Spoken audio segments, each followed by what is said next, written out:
Salut, si t'aimes le tennis, t'es au bon endroit. Aujourd'hui, on va parler de la troisième journée à l'US Open. Alors bouge pas, c'est parti.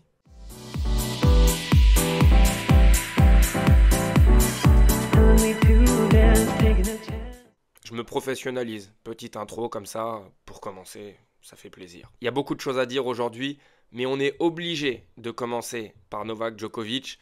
Vous voyez l'image qui est là, ça y est, il vient d'avoir sa 90e victoire à l'US Open.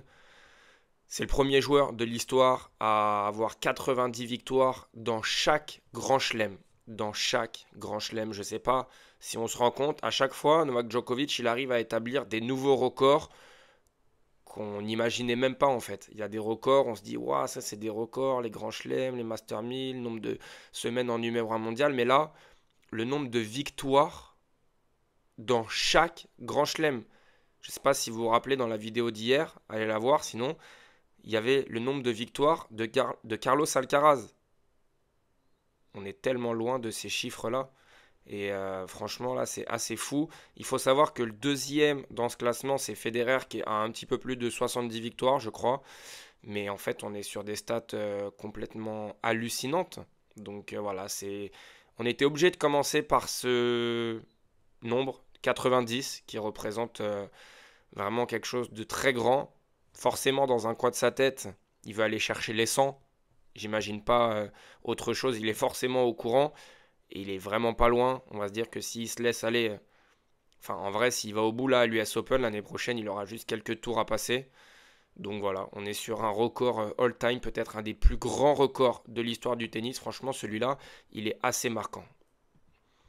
Et on va enchaîner. Du coup, hier, Novak Djokovic, il jouait son deuxième tour face à son compatriote. On avait dit que ça pouvait être un petit peu piège. Bon, alors, il y a eu 6-4, 6-4 et Djere s'est retiré au troisième set. On verra après qu'il y a eu des conditions très compliquées hier. Je pense que c'était plutôt une gêne physique de ce que j'ai vu. En tout cas, Djokovic, c'est pas non plus pour l'instant hyper rassurant. Après, on le connaît. C'est souvent comme ça dans ses débuts de Grand Chelem. Dans le deuxième set, il est mené d'un break. Et puis à partir de 4-2, il arrive à enchaîner. Et double break Djere pour faire 6-4. Mais voilà, il aurait pu s'embarquer si en face il y avait un adversaire un peu plus solide, justement, au milieu du deuxième set. Il aurait pu s'embarquer dans un match assez compliqué. Ce que je voudrais souligner, on l'a aussi dit hier, mais Novak Djokovic, il avait râlé. Il avait pesté. Et par rapport à la night, il s'était dit j'aime bien les nights, il avait prévenu, mais j'ai pas envie d'en faire deux. Je pense qu'il était plutôt content hier d'être en night parce qu'on a vu les conditions horribles hier à New York avec plus de 36, 37 degrés de ressenti. On va le voir après pour d'autres joueurs, c'était très compliqué. Je pense que finalement, le fait de jouer en night, ça l'a pas tant dérangé que ça. Alors, il a quand même fait appel au doc. On a vu qu'au niveau du service, c'était pas forcément évident. Bon, je vous montre l'image. Vous en faites ce que vous voulez. On connaît Novak Djokovic. Est-ce que tout va bien? Est-ce qu'il y a une vraie gêne? En tout cas, on sait que dans tous les cas, ce genre d'appel pour le médecin, ça ne l'a jamais empêché d'aller au bout d'un grand chelem. Donc voilà, je voulais juste partager avec vous l'image avant de passer au dossier du jour. Je voudrais mettre l'accent sur Andrei Roublev. Andrei Roublev, on le connaît. Encore dans ce match, il y a eu un cassage de raquette. Il n'y a pas de souci. Mais aujourd'hui, il a réalisé quelque chose d'extraordinaire. Il a remonté pour la deuxième fois de sa carrière un match où il était mené 2-7-0. Est-ce que vous l'avez, le premier match où il était mené 2-7-0? Je vous laisse quelques secondes et on en reparlera juste après. Mais là, aujourd'hui, il a montré qu'après avoir été mené 6-4, 7-5, il s'est remis dans le droit chemin pour mettre 1, 2 et 2. C'est-à-dire qu'il n'y a même pas eu, en fait, de vrai doute. Oui, il a été mené de 7-0, mais un nouveau match a commencé. Et ça, forcément, ça a un lien avec cette discussion. Il l'avait dit, cela va vous paraître drôle, mais Marat Safin m'a aidé à travailler sur ma tête et mon mental, car le problème ne venait pas de mon tennis. Évidemment, le tennis d'Andrei Roublev, il est ce qu'il est. On sait que ça manque de variation, mais en tout cas, c'est un joueur qui est dans le top 10 depuis des années. C'est structuré, il sait ce qu'il fait, et il n'y a aucun doute là-dessus. On sait que ce qui pêche, c'est un petit peu plus là-dedans. De temps en temps, ça s'emballe et ça ne revient pas sur terre. Là, aujourd'hui, il a réalisé une performance qu'on ne lui connaissait pas. Il a réussi à rester très calme. Oui, il y a eu petit cassage de raquette, je le répète, mais encore une fois, parfois tu peux extérioriser, mais tout de suite il faut être capable de revenir et de repartir. Et la dernière fois que ça s'est passé, c'était en 2020. C'était en 2020 à Roland-Garros où il avait remonté 2 tie-breaks, 6-7, 6-7. Et on voit que derrière, c'était un match un peu plus accroché face à l'Américain Sam Querrey, qui était un gros serveur. Donc, on voit qu'il l'avait déjà fait une fois. Mais en vrai, Roublev, quand il est mené, on sait très bien comment ça se passe. Il trouve très vite ses limites. Il a du mal à trouver un plan B. Là, il n'y a même pas eu besoin de trouver un plan B. Et c'est ça que je trouve fort, c'est qu'il est resté dans ses schémas. Il a fait ce qu'il savait faire. Et en fait, il a juste réussi à réenclencher la machine. Et ça, c'est franchement très très beau. On parlait des conditions difficiles. On a cette image avec Etcheverry qui à un moment s'est vomi dessus. Forcément, plus de 36 degrés. On ne va pas rester une demi-heure sur cette photo. On va tout de suite passer à la déclaration de Rinderknecht qui va forcément mettre un petit peu en lumière la photo précédente. Il en parle à Quentin Moinet, un journaliste de l'équipe. Il va y avoir un accident. On est tous des chiens de la casse sur le court. On fonce. Il fait 4000 degrés et c'est dangereux. Daniil Medvedev avait dit qu'un jour un gars allait mourir sur le court. Mourir, je ne sais pas, mais il se passera quelque chose. Évidemment, ce n'est pas la première fois qu'on en parle. On le voit d'ailleurs dans cet article, surchauffe sur les cours à New York. Et ils nous le disent que c'est dangereux et que les organisateurs du tournoi ont déclenché leur protocole chaleur extrême qui prévoit simplement 10 minutes de pause entre les 3e et 4e sets pour les hommes et entre le 2e et le 3e set pour les femmes, si seulement un des participants le demande. Ça devrait être obligatoire en fait. Là, on est sur très clairement des conditions affreuses. Alors que des spectateurs se rafraîchissent devant des brumisateurs géants, certains joueurs subissent visiblement les conditions comme le Kazakh Shevchenko exténué qui a abandonné au début du 3e set contre Frances Tiafoe. Oui, il y en a qui abandonnent, il y en a qui ne préfèrent pas abandonner mais qui mettent leur santé en danger. Donc on est sur des conditions très compliquées cette année à l'US Open. C'est aussi pour ça que l'US Open, c'est un des tournois les plus durs à gagner du Grand Chelem. On en avait déjà parlé, j'avais fait une petite vidéo dessus, comme quoi depuis Federer, c'est-à-dire depuis 2008 je crois, personne n'a réussi à conserver son titre à l'US Open. Alors certains joueurs ont réussi à le gagner plusieurs fois, mais personne depuis 15 ans n'a réussi à conserver son titre. Forcément, la chaleur, ça y joue. Le fait que ce soit le dernier de la saison, ça y joue aussi. Donc ça, c'est à prendre en considération, bien évidemment. Hier, les joueurs, ils étaient clairement en danger. Il le dit, Rinderknecht, là, un jour, il va se passer quelque chose et ce sera trop tard. Donc voilà, on a eu hier des conditions très compliquées à l'US Open. Ça a forcément impacté quelques résultats, à commencer par Hugo Humbert, qui ne s'est pas très bien senti sur le court, alors que le Français menait 7-5, 4-2.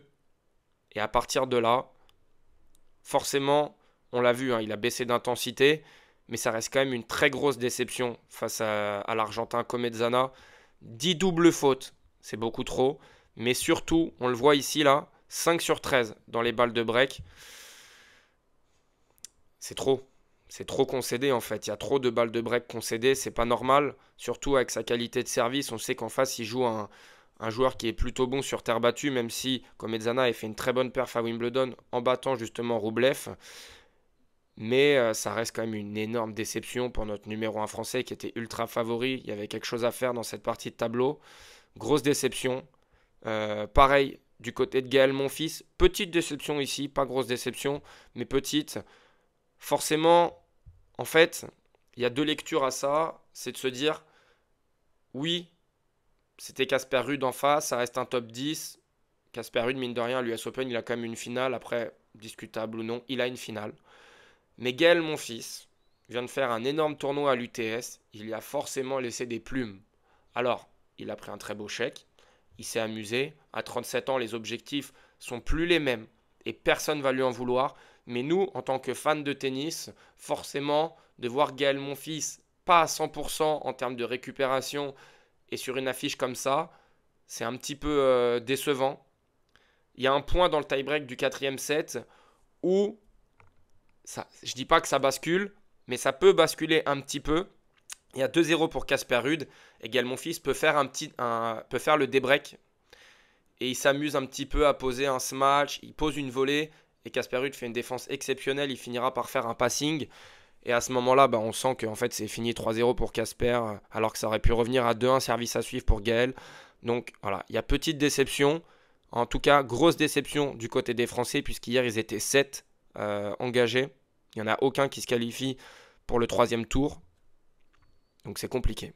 On le voit ici d'ailleurs en détail, il a un peu forcé au niveau du service avec 11 doubles fautes, c'est beaucoup trop. Alors oui, à 13 aces, ça reste quand même un ratio positif, mais c'est un ratio qui perso ne me plaît pas trop. Je préfère qu'il y ait moins d'aces forcément avec moins de doubles fautes que plutôt 11 doubles fautes, c'est pas bon, c'est des mauvais signes.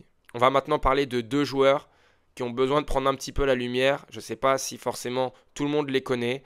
Lehecka qui était mené 7-6, 6-0, 3-0. Alors, bon, il n'y avait qu'un seul break dans la 3e manche, mais quand même, tu es sur une série noire, tu perds un tie-break, tu encaisses 9 jeux de suite. 9 jeux de suite.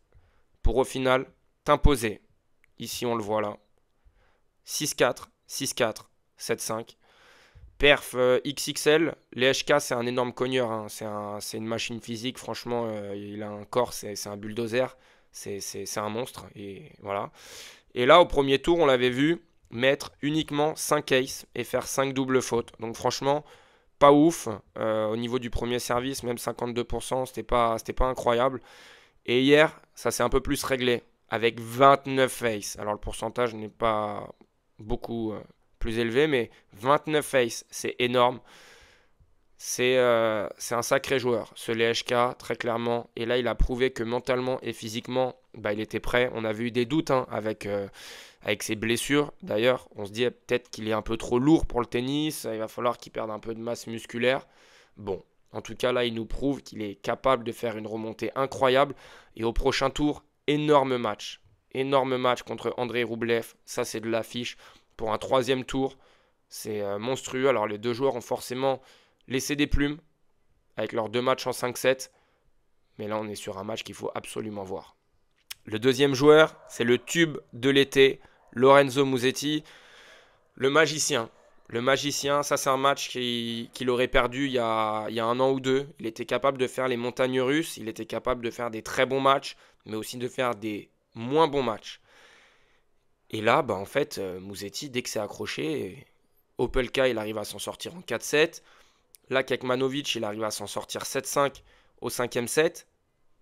C'est un nouveau joueur qu'on a. Et faut pas oublier, c'est un des seuls joueurs du top 100 qui a un revers à une main. C'est en voie de disparition. C'est tellement beau à voir jouer. C'est tellement satisfaisant. Et maintenant, ça devient efficace. Franchement, on sent qu'il a pris confiance depuis ce tournoi olympique. Même 2-3 mois avant le tournoi olympique, on sait qu'il a eu des très bons résultats. Là, c'est tout bénéfique pour nous, grand public, et pour le circuit, pour l'intérêt du circuit aussi. On a besoin de ce joueur qui joue en variation, qui joue en toucher. C'est l'école italienne, encore une fois, qui brille. C'est 2 joueurs que je voulais mettre en lumière, Lehecka et Musetti, qui ont 2 profils totalement opposés. On part du côté des dames cette fois, avec Aryna Sabalenka, qui perso est ma favorite pour remporter ce tournoi. On n'a pas encore beaucoup parlé des femmes, mais franchement, elle, c'est un rayon de soleil. Voilà, c'est un rayon de soleil. Je voulais absolument vous partager cette image avec sa plus grande fan ou sa plus petite fan pour le coup. Une jeune enfant qui s'est fait le même tatouage que Aryna sur le bras. Sabalenka elle a toujours le sourire. Vraiment, c'est une joueuse qui fait tellement de bien à la WTA. Elle a pris le temps avec cette jeune fan. Franchement, c'était un super moment. Je voulais absolument vous montrer ces images si vous ne les avez pas vues. C'est incroyable. En plus d'être un soleil sur et en dehors du terrain, elle est hyper performante. Elle laisse très peu de plumes dans ce début de tournoi.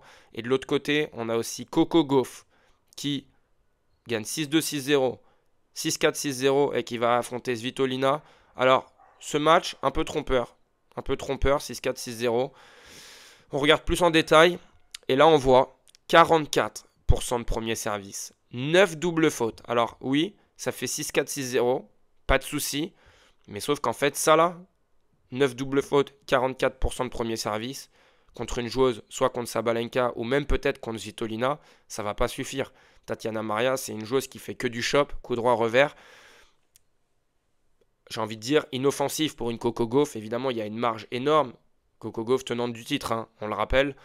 Mais là, pour l'instant, il faut pas juste regarder le score. Dans le premier set, Tatiana Maria, elle a 2 balles pour revenir à 5 partout. On ne sait pas ce qui peut se passer derrière. Elle a une marge quand même face à ce genre de joueuse qui est moins bien classée qu'elle. Mais attention, 9 doubles fautes et 44%, ça ne passera pas pour aller au bout. Ce soir, on enchaîne avec la suite du deuxième tour.